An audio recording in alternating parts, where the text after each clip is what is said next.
자, 어느 추운 겨울날입니다.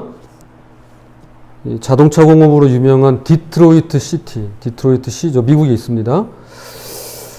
거기에 사는 자동차 정비공 한 사람이 자기 차를 몰고 가다가 출근길인데 갑자기 차가 고장이 나서 길가에 차를 세워두고 수리를 하게 되었습니다.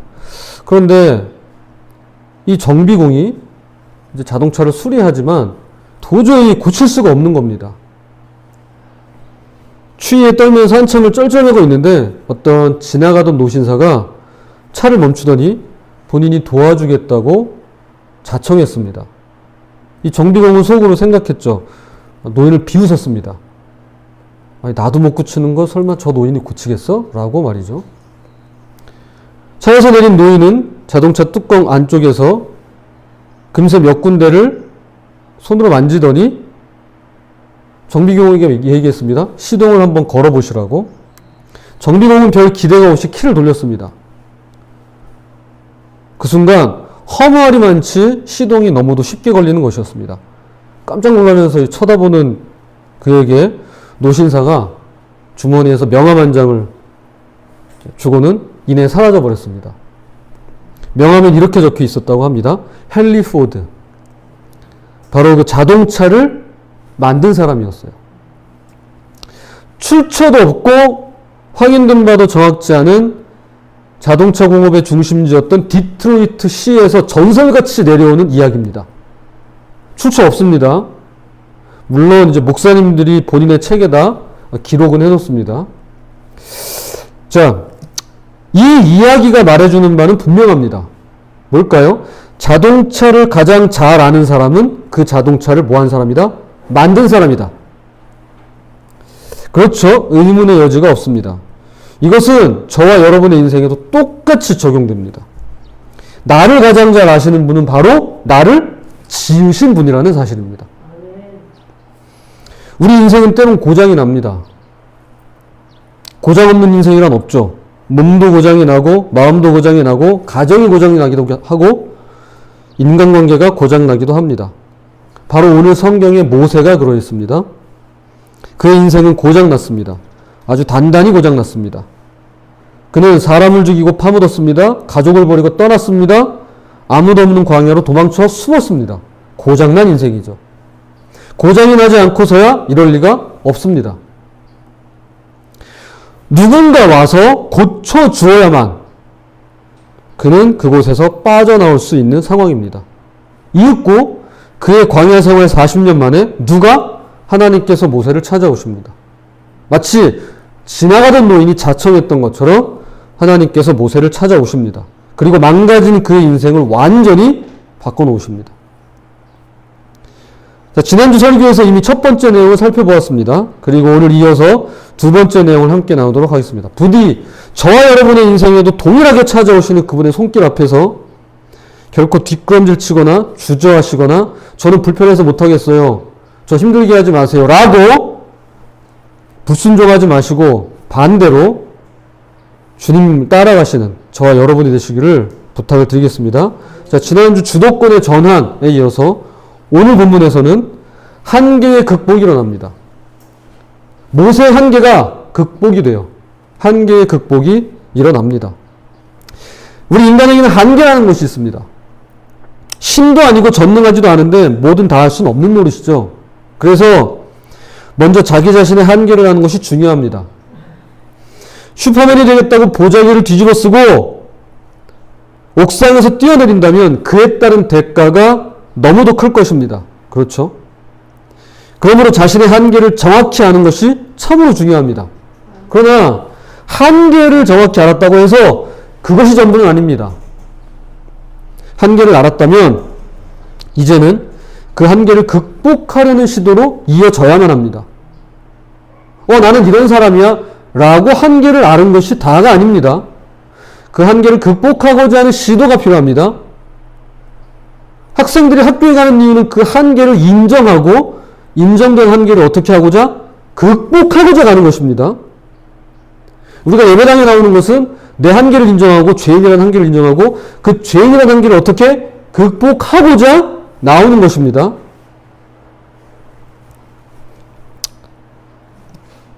자, 자신의 한계를 알았기 때문에 이제는 보자기를 두고 뛰어내리는 것을 멈춥니다. 그리고 여기서 한 걸음 더 나아가서 이제는 한계를 극복하고자 하늘을 날 수 있는 도구를 만들거나 비행기를 발명하기도 하죠. 자, 이렇게 한계를 알고 한계를 극복하는 곳으로 나가는 것입니다. 모세에게도 분명히 한계가 있었습니다. 이것은 어쩌면 하늘을 나는 슈퍼맨이 되는 것보다도 더 어려운 일이었습니다. 그는 자신이 더 이상 노예 신분이 아닌 것처럼, 노예가 아닌 것처럼 동족인 이스라엘 백성들 모두를 해방시키고자 했습니다. 모세는 노예 신분이면서 노예가 아니었죠. 우리 왕자였습니다. 그러니까 나처럼 자신의 부모님, 자신의 가족들, 자신의 동족들도 노예에서부터 해방을 시키고자 원했던 것입니다. 그러나 이내 한계에 부딪히고 맙니다. 이것이 그의 나이 40에 있었던 살인사건입니다. 그는 이스라엘 민족을 다스리고자 했지만 자신의 불같은 성격 하나도 다스릴 수 없다는 한계를 알게 됐습니다. 또한 히브리 민족을 구원하고자 했지만 자기 자신조차도 구원할 수 없다는 한계를 깨닫게 됩니다. 모세는 자신의 한계를 뼈저리게 경험합니다. 할 수도 없고 되지도 않는다는 한계를 절감한 것이죠. 그리고 그 이후에 모든 것으로부터 도망쳐 숨어버린 모세는 영영 그 한계 속에 자신을 가둔 채 40년간을 살아갑니다. 자, 본인이 시도했어요. 그런데 한계를 만났네? 한계를 넘어가지 못했어요. 아, 이게 내 한계구나. 한계를 절감했어요. 체감했어요. 그리고 어떻게 했습니까? 도망쳐 40년 동안 그 울타리 한계 안에서 살아갑니다. 영영. 자, 이해되시죠? 난 안 돼. 난 할 수 없어. 나 같은 건 되는 일이 없어. 해봤지만 소용없잖아. 라면서 말이죠. 여러분 생각해 보세요. 이집트 민족, 그 당시 이집트 백성들 중에 누가 모세보다 뛰어났겠습니까? 그는 누가 이스라엘 백성보다 뛰어났겠습니까? 그는 이집트의 엘리트 교육을 받은 사람이었어요. 그런데 그가 말합니다. 난 안 돼. 난 할 수 없어. 나 같은 건 되는 일이 없어. 해봤지만 소용없어. 라고 말이죠. 저는요, 그가 갇혀버린 한계에 대해서 세 가지로 나눠서 불신의 한계를 설명드리고자 합니다. 자, 첫 번째, 그의 불신의 한계입니다. 자, 이제 말씀을 한번 보겠습니다. 출애굽기 3장 11절.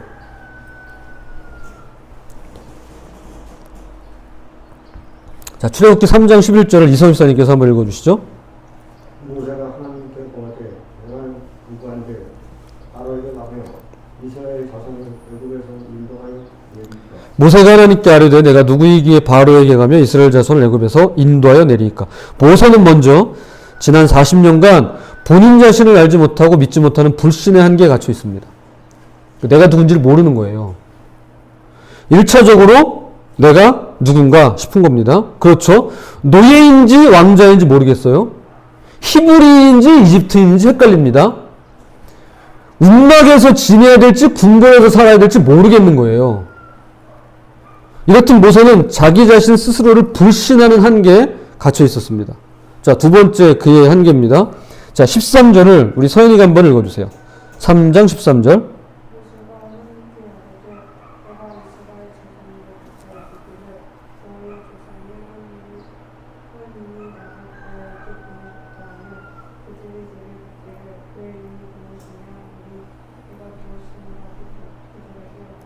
아멘. 모세가 하나님께 아뢰되 내가 이스라엘 자손에게 가서 이르기를 너희의 조상의 하나님이 나를 너희에게 보내셨다 하면 그들이 내게 묻기를 그의 이름이 무엇이냐 하리니 내가 무엇이라고 그들에게 말하리이까. 또한 하나님을 알지 못하고 그분을 알지 못하는 불신의 한계에 모세가 갇혀 있었습니다. 자, 자기도 몰라요. 그런데 지금 여기 말씀하신 하나님에 대한 정체성에도 의문을 가졌습니다. 자신을 높여주고 띄워주고 잔뜩 기대하게 만들 땐 언제고 이제 뭔가 시도해보려고 하는 찰나에 그는 완전히 나락으로 떨어져서 실패자, 살인자, 도망자가 돼버리고 말았죠. 자신을 이 지경으로 만들고 히브리 동족의 자유를 막으시고 허락지 않으시는 하나님을 모세는 도저히 이해하고 받아들이기가 힘듭니다. 모세는 하나님에 대한 불신의 한계에서 갇혀 지내야만 했습니다. 자, 마지막으로 세 번째 불신의 한계예요. 자, 출애굽기 4장 1절을 우리 성우가 한번 읽어주세요. 모세가 대답하여 가로되 그러나 그들이 나를 믿지 아니하며 내 말을 듣지 아니하고 이르기를 여호와께서 내게 나타나지 아니하셨다 하니라. 아멘. 모세가 대답하여 이르되 그러나 그들이 나를 믿지 아니하며 내 말을 듣지 아니하고 이르기를 여호와께서 내게 나타나지 아니하셨다 하리이다. 그는 히브리 동족인 이스라엘 백성에 대해서도 알지 못하고 믿지 못하겠다는 불신의 한계에 갇혀 있었습니다. 자, 자신의 정체성에 대한 의문, 하나님의 정체성에 대한 의문, 그리고 이스라엘 백성의 정체성까지 그는 온통 이해할 수도 믿을 수도 없었어요. 모세는 이스라엘 백성을 도와주고 있습니다. 자신의 동족에게 자유를 되찾아주고 싶었을 뿐이에요. 그러나 한순간에 거절당하고 끝내 버림받고 말죠. 히브리 동족은 모세를 신뢰하지 않습니다. 모세 역시 이스라엘 백성에 대한 불신의 한계에 갇혀 있는 것입니다. 그리고 이윽고 40년이 지난 어느 날입니다. 하나님께서 모세를 찾아오셔서 그가 스스로를 가둬두고 있었던 세 가지 불신에서 벗어나서 그 한계를 극복할 수 있도록 모세를 격려하고 위로하며 힘이 되어주십니다. 사실 그렇죠. 이 세 가지 불신은 과거 모세에게만 있는 유별난 한계 상황은 아닙니다. 21세기 첨단 사회를 살아가는 저와 여러분도 똑같이 경험하게 되는 한계입니다. 아니, 오히려 시대가 발달하면 발달할수록 더 심해지는 것 같다는 생각이 듭니다. 한계가 없는 사람은 없죠. 먼저 모세가 가지고 있었던 이 세 가지 불신의 한계. 내가 나 자신에 대한 확신이 없습니다. 모세뿐만이 아니에요. 우리도 그래요. 내가 나 자신에 대한 확신이 없습니다. 사회 구조적인 문제도 크지만 개인적으로도 스스로에 대한 약속을 지키지 않는 것이 큰 이유라고 저는 생각합니다. 내가 나한테 약속한 것들이 있어요. 근데 그걸 내가 지키질 않아요. 그러니 내가 나를 못 믿어요. 나는 못 믿을 사람이에요. 내가 나를 믿지 않는데 어떻게 남이 나를 믿습니까? 노래 가사가 생각나네요. 네. 내가 나를 모르는데 넌들 나를 알겠느냐.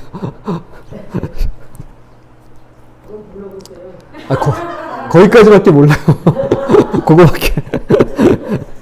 자, 또한 나 자신도 몰라요. 그런데 하나님에 대한 믿음도 물 탄 듯이 흐릿해져 가는 것이 현실이에요. 누가 믿음의 사람인지, 무엇이 믿음의 실천인지 헷갈릴 때가 많습니다.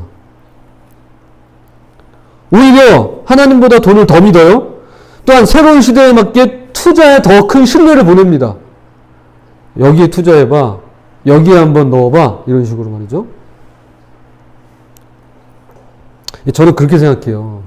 이제 우리가 코로나 이전 시대로 돌아가고 있잖아요. 그 돌아가고자 하고 있고, 이제 백신 접종이 빨라지면서, 그리고 백신을 맞은 여러 나라들, 접종률이 높은 나라들의 상황을 보면서, 아, 예전으로 돌아갈 수 있겠구나라고 하는 어떤 기대감을 우리 갖고 있어요. 뭐, 마스크는 뭐, 벗게 될지, 뭐, 안 벗게 될지, 그건 정확하지 않겠지만, 일단 뭐, 위생상으로도 쓰는 게 좋으니까. 하지만 활동은 이전보다는 더 자유로워질 거라고, 예전으로 돌아갈 거라고 예상합니다. 근데 제가 곰곰이 생각해 봤어요. 우리 생활은 예전으로 돌아가고 싶어 하는데요. 우리 믿음은 예전으로 돌아가고 싶지 않아 해요. 그거 참 묘해요. 열심을 내고 열정을 가지고 주일 성수를 하고자 하는 그런 이전의 신앙생활로 돌아가고자 하지 않아 합니다. 어떻게 하고자 하죠? 편하게 예배드리려고 합니다. 쉽게 예배드리려고 합니다. 그냥 묻어가려고 해요. 그냥 넘어가려고 해요. 쉽게 편한 게 편한 거고 좋은 게 좋은 거라고.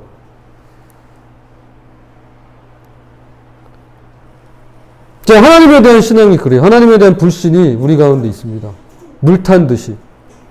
사회 구성원과 사람들에 대한 것도 그러합니다. 상대방을 잠재적인 범죄자로 본다거나 서로가 서로를 혐오하는 말과 글이 난무합니다. 백성은 지도자는 백성을 믿거나 신뢰하지 못합니다. 현대를 살아가는 저와 여러분에게 이러한 세 가지 불신의 한계는 여전히 존재합니다. 이거는 모세의 문제가 아니에요. 저의 문제고 바로 우리 모두의 문제입니다. 나를 못 믿어요. 하나님을 못 믿어요. 이 사회를, 내 이웃을 못 믿어요. 이게 한계예요. 자, 그렇다면 모세는 자신의 이러한 불신의 한계들을 어떻게 극복할 수 있었을까요? 자, 오늘 이 이야기를 나누려고 합니다. 하나님은 먼저 본인의 정체성에 의문을 갖는 나 자신에 대한 나를 모르겠어요 라고 하는 모세에게 반드시 내가 너와 함께 있으리라는 말씀으로 격려하시면서 스스로를 불신하는 한계를 극복하도록 도와주십니다. 자, 말씀을 찾아보겠습니다. 출애굽기 3장 12절입니다. 출애굽기 3장 12절을 우리 박종순 성도님께서 한번 읽어주세요. 하나님이 이르시되 내가 반드시 너와 함께 있으리라. 내가 그 백성을 애굽에서 인도하여 내후에 너희가 이 산에서 하나님을 섬기리니 이것이 내가 너를 보낸 증거니라. 아멘. 반드시 너와 함께 있으리라. 여러분, 이 말씀 하나면 나 자신에 대한 한계는 충분히 극복되고도 남습니다. 여러분, 이걸 잊으시면 안 돼요. 하다못해 사람도 내 곁에 있으면 뭐 못할까 싶은데 하나님이 함께 하시면 나 자신에 대한 한계는요 충분히 극복되고도 남습니다. 자, 제가 말씀을 읽어드리겠습니다. 시편 73편 28절입니다. 그냥 들으세요. 하나님께 가까이 함이 내게 복이라. 하나님께 가까이 함이 나에게 복이라. 하나님께 가까이 하는 것이 나한테 복이에요. 여러분, 다른 게 복이 아닙니다. 하나님께 가까이 하는 게 나한테 복입니다. 복 받기 원하세요? 하나님을 가까이 하시면 돼요. 주님이 함께 하심을 단 한순간이라도 잊지 마시고 꼭 기억하시는 복된 저와 여러분들이 되시길 부탁드립니다. 자, 이어서 하나님의 정체성에 의문을 갖는 모습에 대해서 하나님께서 말씀하십니다. 나는 너희 조상과 부모의 하나님, 곧 아브라함과 이삭과 야곱의 하나님이니라 라고 말씀하시면서 지난 600년간 이집트에서 노예살이 당한 것을 잘 알고 있다는 위로의 말씀으로 하나님께서는 모세가 지닌 불신의 한계를 극복하도록 도와주십니다. 자, 말씀을 찾아볼게요. 3장 16절입니다. 출애굽기 3장 16절. 자, 이걸 우리 이성훈 선생님께서 한번 읽어주시죠. 너는 가서 이스라엘 장로들을 모으고 그들에게 이르기를 여호와 너희 조상의 하나님 곧 아브라함과 이삭과 야곱의 하나님이 내게 나타나 이르시되 내가 실로 너희를 공고하여 너희가 애굽에서 하나님을 구하노라. 아멘. 너는 가서 이스라엘의 장로들을 모으고 그들에게 이르기를 여호와 너희 조상의 하나님 곧 아브라함과 이삭과 야곱의 하나님이 내게 나타나 이르시되 내가 너희를 돌보아 너희가 애굽에서 당한 일을 확실히 보았노라. 사실 믿음이라는 것은요 실험이고 모험에 가깝습니다. 여러분 꼭 기억하시기 바랍니다. 실험이자 모험에 가까워요. 믿음의 반대는 안 믿음이 아니에요. 믿음의 반대는 두려움입니다. 그래서 이 두려움을 극복하고자 하려면 뭐가 필요할까요? 두려움을 어떻게 이기죠? 용기가 필요한 거예요. 용기. 그렇죠? 그래서 믿음과 용기는 서로 닮은 꼴이에요. 굉장히 닮았습니다. 믿음과 용기는. 예배, 용기를 필요로 합니다. 기도, 용감히 할 수 있어요. 기도 용감히 할 수 있습니다. 말씀을 나누고 전하는 거 용기가 있어야만 합니다. 한번 집에 가서 곰곰이 생각해 보세요. 예배, 용기가 필요한가? 필요해요, 실제로. 용기가 굳이 필요하지 않은 가정 상황이 있어요. 그러나 여러분, 용기를 필요로 하는 가정 상황들이 얼마나 많은지 몰라요. 핍박하죠, 박해하죠, 무슨 급한 일이 생기죠, 가지 말라고 하죠, 뭐 안약 넣어달라고 그러죠. 예? 여러분, 용기가 필요해요, 용기. 그래서 신앙생활이라는 것이 용기가 없으면 안 되는 것들입니다. 하나님을 분명히 믿고 신뢰하기 위해선 불신이라는 한계를 극복하고 뛰어넘어야만 합니다. 그러려면 용감해져야 돼요. 그러니까 무모해지라는 것이 아니라 용기를 내야만 한다는 것입니다. 자, 모세의 부모님과 히브리 민족의 조상들은 모두 용기를 냈어요. 그래서 믿음의 발걸음을 한 걸음 한 걸음 내딛었던 분입니다. 그분들이 믿고 따랐던 그 하나님께서 여전히 이스라엘 백성들을 돌보시고 모세를 찾아와 돌봐주신답니다. 그게 지금 모세에게 약속하시는 말씀이에요. 근데 뿐만 아니라 오늘 이 시간 함께 말씀을 나누고 있는 저와 여러분 모두를 돌봐주시죠. 우리의 부모님과 가족 그리고 부족하고 어리숙한 나를 돌보시는 하나님을 분명히 믿고 신뢰할 때 그 한계를 우리가 뛰어넘을 수 있는 거예요. 그런 저와 여러분이 되시기를 부탁드리겠습니다. 자, 이제 끝으로 이스라엘 백성과 모세 사이의 불신에 대해서는 하나님께서 직접 나서서 힘이 되어 주시겠다고 약속하시면서 한계를 극복하도록 도와주십니다. 자, 출애굽기 4장 2절과 3절을 출애굽기 4장 2절과 3절을 우리 목사님 한번 읽어 주실 수 있으세요? 네, 출애굽기 4장 2절 3절. 여호와께서 그에게 이르시되 내 손에 있는 것이 무엇이냐 그가 가로되 지팡이니이다. 여호와께서 가라사대 그것을 땅에 던지라. 곧 땅에 던지니 그것이 뱀이 된지라. 모세가 뱀 앞에서 피하니. 아멘. 자, 또 하나만 읽어볼게요. 출애굽기 4장 6절 7절. 요거는 우리 서연이가 한번 읽어주세요.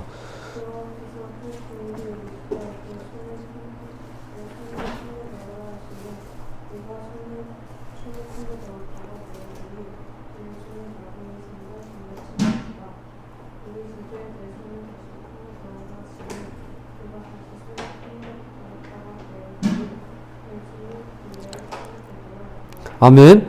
자, 이 내용은 이런 거죠. 지팡이를 던졌더니 뱀으로 되고, 또 뱀을 이제 잡았더니 다시 지팡이가 되고, 그렇죠? 그리고 또 이제 모세가 손을 품에 집어넣었더니 손에 이제 나병이 생기고, 또 다시 이제 품에 집어넣었다 뺐더니 이제 다시 이제 원래 살로 되돌아오고, 이제 그 내용이죠.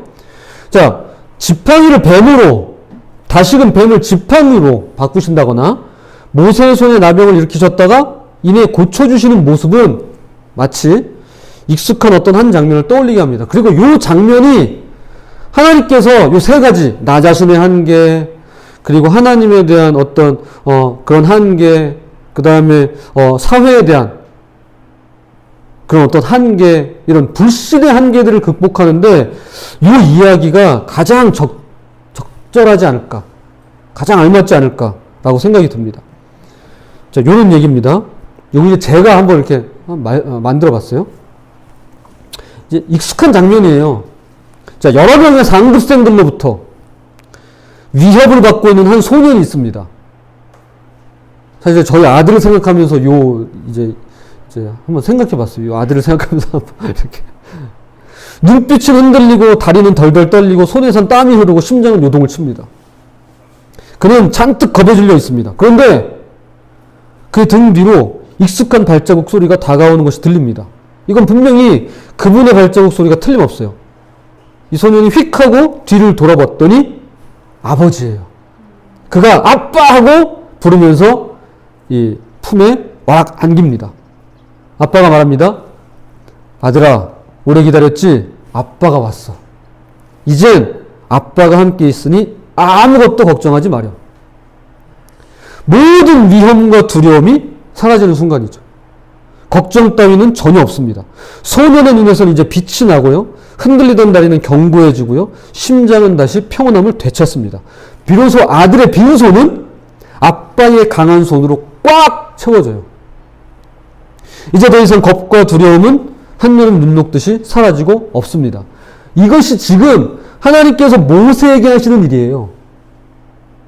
이것이 지금 40년 동안 벌벌 떨고 있던, 자신의 한계에 갇혀있던 모세를 찾아오신 하나님께서 하시는 일이에요. 내가 너와 함께 있어? 그리고 함께 있으면서 너를 계속 지켜보고 있었어? 내가 널 지켜줄 거야? 이제 아무 걱정하지 마? 그리고 직접 하나님께서 대적자들을 대적하십니다. 원수들을 맞이하세요. 사람에 대한 불신이 생기고 나 역시 그들에게서 신뢰를 잃었다고요? 하나님을 존중히 여기고 그분 말씀에 순종하기만 한다면 하나님께서 오늘 말씀처럼 직접 힘이 되어주세요. 내가 하지 않는데 하나님께서 직접 간섭하십니다. 그분께서 친히 일하시고 역사하세요. 독을 품은 뱀을 마른 막대기와 지팡이로 바꾸시고 우리를 해치고 괴롭히는 질병 또한 만지시고 고치십니다. 하나님께서 직접 역사하세요. 간섭하십니다. 다스리십니다. 이런 것들을 경험하시는 저와 여러분 되시기를 부탁드립니다. 자, 이제 말씀의 결론 맺겠습니다. 출애굽기 4장은요, 하나님께서 모세에게 계속해서 손 이야기를 하십니다. 손. 발주해서 읽어드리겠습니다. 내 손에 있는 것이 무엇이냐? 4장에 나온 내용이에요. 내 손을 내밀어 꼬리를 잡아라. 손을 내밀어 잡으니 그의 손에서 지팡이가 된지라. 이번엔 손을 품에 넣어라. 그의 손에 나병이 생겨 눈같이 된지라. 내 손을 다시 품에 넣어라. 그의 손이 볼레살로 되돌아왔더라. 다 손이에요. 그죠? 손. 모세야, 네 손 얘기합니다. 그리고 오늘 우리가 읽은 본문, 성경 본문에도 이 손이 나옵니다. 자, 이제 본문 말씀을 한번 읽어볼게요. 자, 출애굽기 3장 19절에서 21절을 우리 이성엽 선생님께서 한번 읽어주세요. 내가 아무리 강한 손으로 치기 전에 애굽 왕이 너희 자기를 허락하지 아니하다. 내가 내 손을 애굽 중에 여러 가지 이적으로 그 나라를 친 후에 그가 너희를 보내자. 내가 애굽 사람으로 이 백성에게 은혜를 입히게 할지라. 너희가 갈 때에 빈손으로 가지 아니하리니. 아멘. 내가 너희 강한 손으로 치기 전에는 애굽 왕이 너희가 가도록 허락하지 아니하다가 내가 내 손을 들어 애굽 중에 여러 가지 이적으로 그 나라를 친 후에야 그가 너희를 보내리라. 내가 애굽 사람으로 이 백성에게 은혜를 입히게 할지라. 너희가 나갈 때 빈손으로 나가지 아니하리니. 자, 강한 손이 나오죠. 그리고 하나님께서 내 손이라고 이야기하고 그리고 빈손이라고 말씀합니다. 강한 손, 빈손, 여기 손이 나옵니다. 우리가 한계를 인정하고 그 한계를 극복하고자 할 때 그것은 마치 어린 자녀가 고사리 손으로 아빠의 커다란 손을 잡는 것이에요. 우리의 빈손으로 주님의 강한 손을 꼭 붙드는 것입니다. 이것이 내 한계를 벗어나는 방법이에요. 비결이에요. 그래서 오늘 제목이 그의 빈손, 그분의 강한 손이에요. 자, 여기 종이 한 장이 있습니다. 여기 종이 한 장이 있습니다. 이 종이, 얇은 종이죠. 아무것도 아닌 종이. 쉽게 뚫리고 찢어지는 이 얇은 종이가 뚫리지도 않고 찢어지지도 않는 비결이 있습니다. 제가 그걸 가르쳐 드리려고 그래요. 이거 뭐 코팅을 하면 된다고요? 뭐 그것도 뭐 힘 좋은 사람들 찢어내겠죠. 뭐 수백 장의 종이를 이렇게 한데 모아놓으면 되지 않냐고요? 뭐, 그럴 수도 있을 겁니다. 예. 그러나 그보다 더 강해지는 비결이 있습니다. 이 얇은 종이 한 장이 그보다 더 강해지는 비결이 있어요. 그것은 이 종이를요, 두꺼운 벽에 붙이면 됩니다. 두꺼운 벽에다 붙여버리면 돼요. 벽에 착 하고 달라붙은 종이는 뚫리지도 않고 찢어지지도 않습니다. 그럼 언제 뚫리고 언제 찢어질까요? 벽이 뚫리고 깨지지 않는 한 종이는 결코 뚫리거나 찢어지지 않습니다. 이 얇은 종이가 벽이 되는 순간이에요. 우리가 하나님을 가까이 해야만 하는 이유가 이것입니다. 우리가 항상 그분과 함께 붙어 있어야만 하는 이유가 바로 이것입니다. 우리의 빈손으로 그분의 강한 손을 꽉 붙들어야만 하는 이유가 바로 이거예요. 저는 종입니다. 주님, 제가 벽과 같은 주님께 붙어 있기 원합니다. 라고 고백하시기를 바랍니다. 그래서 나 자신의 한계를 극복하고 주님께서 편하게 사용하실 수 있는 주님의 도구로 쓰임 받으시는 저와 여러분이 되시기를 주님의 이름으로 부탁을 드립니다. 자, 기도하겠습니다.